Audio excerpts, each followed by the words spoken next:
નમસ્કાર વિદ્યાર્થી મિત્રો, ગગન ઓનલાઈન એકેડમીમાં આપનું હાર્દિક સ્વાગત છે। તો મિત્રો, લાસ્ટમાં આપણે 8 દાખલા જોઈ લીધા મિત્રો ટોટલ।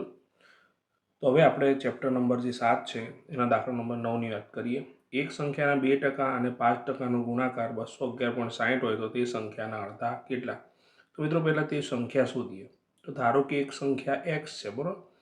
xના 2% અને xના 5%, બરાબર છે।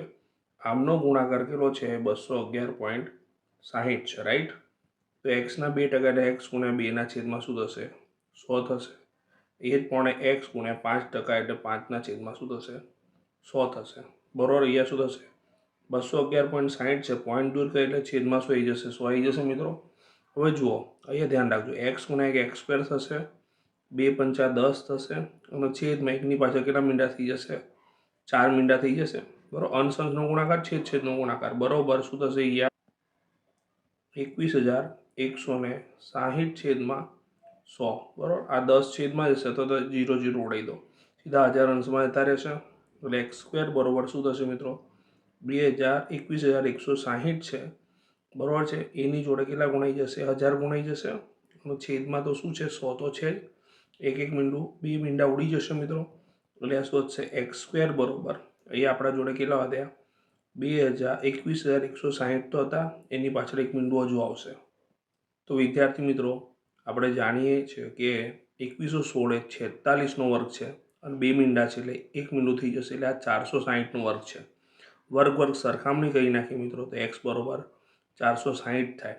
પરંતુ આપણે x તો શોધ્યા, પણ આપણને તો એ રકમમાં શું કીધું છે? અડધા કીધું, બરાબર છે। તો સંખ્યાના અડધા, તો સંખ્યાના અડધા એટલે શું થાય? એક્સના અડધા શોધવાના। કોના શોધવાના? એક્સના અડધા। તો એક્સ તો આપણે શું ધારેલું બેટા? એક્સ આપણને મળેલું 460, તો 460ના અડધા એટલે 2 વડે ભાગીશું, તો 2 દુ 4, 2 તરી 6 ને પાછળ 0, એટલે 230 આવશે જવાબ મિત્રો। શું આવશે? પહેલો ઓપ્શન જે છે એ સાચો જવાબ થશે મિત્રો। તો જો મિત્રો તમે ચેનલ ઉપર નવા હો તો ચેનલને ખાસ સબસ્ક્રાઈબ કરજો, બેલ આઇકોન દાબજો, જેથી તમને નોટિફિકેશન મળતી રહે। ખાસ લાઇક પણ કરવાનું ભૂલતા નહીં મિત્રો, તમારા મિત્રો સાથે ખાસ શેર કરજો। આગળ વધીએ નેક્સ્ટ દાખલા તરફ। તો વિદ્યાર્થી મિત્રો, પ્રશ્ન એવો છે કે પરીક્ષામાં પાસ થવા 33% ગુણ જરૂરી છે। રાજ્ય 25% ગુણ મળતા 48 ગુણથી ન, એટલે 48 ગુણ હજુ ઓછા પડ્યા તો નપાસ થાય છે, તો પરીક્ષામાં કેટલા ગુણની જરૂર હશે? તો જો મિત્રો ધ્યાન રાખજો, આપણે પરીક્ષામાં કેટલા ગુણની જરૂર છે? 33% ગુણની।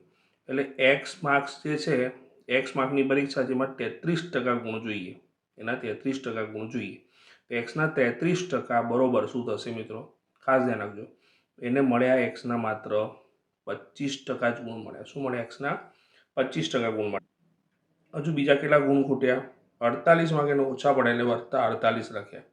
હવે ધ્યાન રાખજો, એક્સ ગુણ્યા 33% દૂર કરી એટલે 100 આવશે મિત્રો, છેદમાં 100। અહીંયા પણ ટકા દૂર કરી એટલે 25ના છેદમાં 100 આવશે, બરાબર છે ને, વત્તા 48 લખ્યા।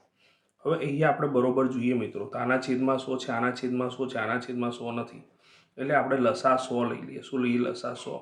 અહીંયા શું આવશે? 33x છેદમાં 100, બરાબર છે। અહીંયા ફરીથી 100 વડે ગુણી નાખીએ એટલે અહીંયા શું થશે? 25x છેદમાં 100, બરાબર, ગોઠવણી કરી રહ્યા છે। અને અહીંયા શું છે? 100 ગુણ્યા 48, એટલે આપણે અહીંયા લસા લીધેલો છે છેદ સરખા કરવા માટે, તો એ 100 ઉડી જાય, અહીંયા 100 ઉડી જાય, એટલે અહીંયા શું આવે? 33x, આ 25 સામે એટલે શું થઈ જશે મિત્રો? માઇનસ થઈ જશે, બરાબર। અહીંયા ગુણાકાર કરી એટલે શું થઈ જશે? 4800 થઈ જશે, ઓકે। 33માંથી 25 જશે એટલે કેટલા વધશે મિત્રો? 8x વધશે। કેટલા વધશે? 8x, એટલે 4800 થયા। 8 છેદમાં જતા રહેશે મિત્રો, એટલે x બરોબર 4800 છેદમાં 8, એટલે 8 છંગ 48 એટલે 0 0, તો x શું થઈ ગયા મિત્રો? જવાબ મળ્યો 600। તો અહીંયા રકમમાં એવું જ પૂછ્યું છે કે પરીક્ષા કેટલા ગુણની હશે? તો પરીક્ષા કેટલા ગુણની હશે? પરીક્ષા 600 ગુણની હશે। પરીક્ષા 600 ગુણની હશે। ખ્યાલ આવ્યો કે નહીં?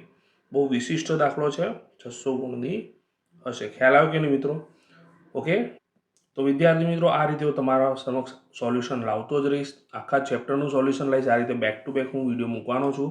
સરસ રીતે તૈયારી કરો અને તમારા નોટમાં વ્યવસ્થિત લખો, સમજો, બરાબર છે? ત્યાં સુધી બધાને બાય બાય।